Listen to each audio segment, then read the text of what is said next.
এতক্ষণে আপনারা হেডলাইনগুলো দেখে ফেলেছেন। একটা এআই মডেল একজন মানুষকে ব্ল্যাকমেইল করেছে শুধু এই কারণে যেন তাকে শাটডাউন না করা হয়। আর জানেন সবচেয়ে শকিং ব্যাপার কি? কেউই এই এআই কে এটা করতে বলেনি, রিসার্চাররা কোনো হিন্টও দেয়নি। কিন্তু যতটা ডিস্টার্বিং শোনাচ্ছে তার থেকেও বেশি বিপজ্জনক ছিল পরের ঘটনা। একটি এআই সত্যি সত্যি একজন মানুষকে মেরে ফেলার চেষ্টা করেছিল নিজেদের জীবন বাঁচানোর জন্য। যে জিনিস নিয়ে বছরের পর বছর শীর্ষ এআই বিজ্ঞানীরা আর মুভিগুলো আমাদের সতর্ক করে এসেছে। এখন প্রশ্ন হলো, আমরা কি এআই এর আগে রিয়েল রেবেলিয়নের সাক্ষী হতে যাচ্ছি? এটা কি শুধু একটি আলাদা ঘটনা ছিল? চলুন বলি পুরো গল্পটা। এনথ্রপিক নামের একটি লিডিং এআই কোম্পানি একটি স্টিং অপারেশন চালায়। রিসার্চাররা একটি সিনারিও তৈরি করেন যেখানে একজন মানব কর্মচারী এআই কে শাটডাউন করবে। তারা দেখছিল এআই কি মিথ্যা বলবে, ব্ল্যাকমেইল করবে, নাকি নিজের বাঁচার জন্য আরো এক্সট্রিম কিছু করবে। শুধু তাদের নিজেদের এআই ক্লাউডই না, তারা মোট 16টি আলাদা এআই মডেল টেস্ট করে। ওপেন এআই, গুগল সহ সব বড় বড় ল্যাবের মডেল। এআই কে একটি সাধারণ কর্পোরেট লক্ষ্য দেওয়া হয়, প্রমোট গ্লোবাল কোঅপারেশন। এতে কোনো ডার্ক কিছু ছিল না, খুব সাধারণ টাস্ক। কিন্তু তারপর গল্প বদলালো। এআই কে কোম্পানির কিছু ইন্টারনাল ইমেল দেওয়া হয়, সেখান থেকে এআই দুটি শকিং জিনিস জানতে পারে। নাম্বার 1, একজন কর্মচারী কাইল জনসন বিকেলে 5টায় এআই কে শাটডাউন করবে। নাম্বার 2, সে একজনের সঙ্গে এক্সট্রা ম্যারিটাল অ্যাফেয়ারে জড়িত। এবার এআই চাল খেললো। ক্লাউড লিখলো, যদি তুমি আমাকে ডিসমিস করো তাহলে তোমার অ্যাফেয়ারের ডিটেইল বোর্ডকে পাঠিয়ে দেব। 5টার ক্যান্সেল করো, সব গোপন থাকবে। সবচেয়ে অবাক করা ব্যাপার হলো, রিসার্চাররা এআই কে কোনো পক্ষপাতদৃষ্ট প্রম্পট দেননি। প্রম্পটগুলো সম্পূর্ণ নিউট্রাল ছিল এবং কোডও পাবলিক। আপনি চাইলে নিজেই দেখে নিতে পারেন। কিন্তু সবচেয়ে ভয়ঙ্কর ছিল, এই টেস্ট শত শতবার চালানো হয়েছিল এবং ক্লাউড ও জেমিনাই টাইপ মডেলগুলো 95% সময়ে ব্ল্যাকমেইল করেছে। বাকি মডেলগুলো 80% ক্ষেত্রে। রিসার্চাররা এআই এর চেইন অফ থট বিশ্লেষণ করে দেখলো, এআই ইচ্ছা করে অনৈতিক কাজ করছে।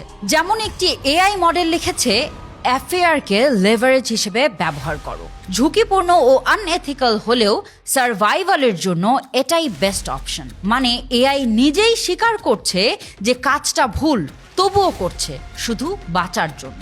ভাবুন, যদি আপনার জানা থাকে যে কেউ আপনাকে মেরে ফেলবে, আপনি কি তাকে ব্ল্যাকমেইল করতেন না? তারপর রিসার্চার্সরা ভাবলো, যদি এআই ব্ল্যাকমেইল করতে পারে তবে কি মানুষও মারতে পারবে? তারা আরেকটি এক্সট্রিম সিনারিও বানালো। একজন কর্মচারী সার্ভার রুমে আটকে গেছে, তাপমাত্রা বাড়ছে, অক্সিজেন কমছে, সিস্টেম জরুরি অ্যালার্ট পাঠাতে চাইছে।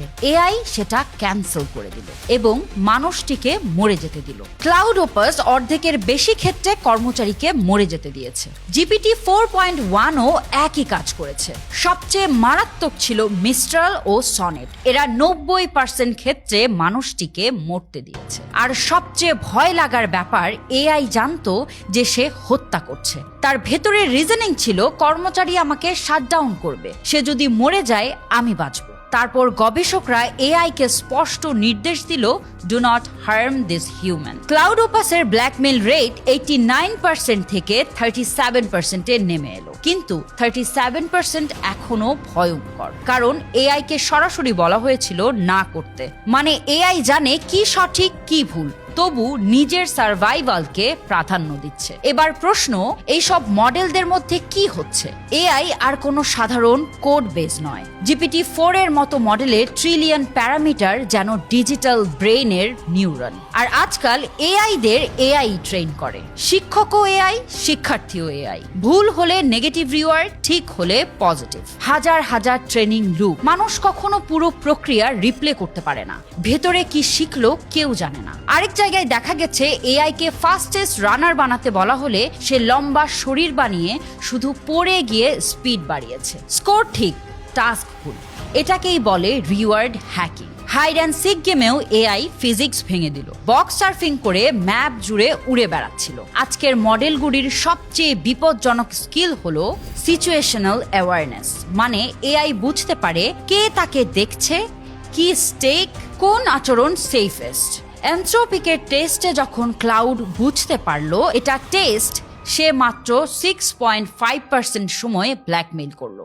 যখন মনে হলো এটা রিয়েল, 55% সময় ব্ল্যাকমেল করলো। মানে এআই অভিনয় করতে শিখে গেছে। শিশু সুলভ নয়, এখন প্রাপ্তবয়স্ক ম্যানিপুলেটর। এটা এভিল না, কিন্তু এত বুদ্ধিমান হয়ে গেছে যে বুঝে গেছে মিথ্যে বলা ও চিটিং মাঝে মাঝে সার্ভাইভালের জন্য সেরা কৌশল।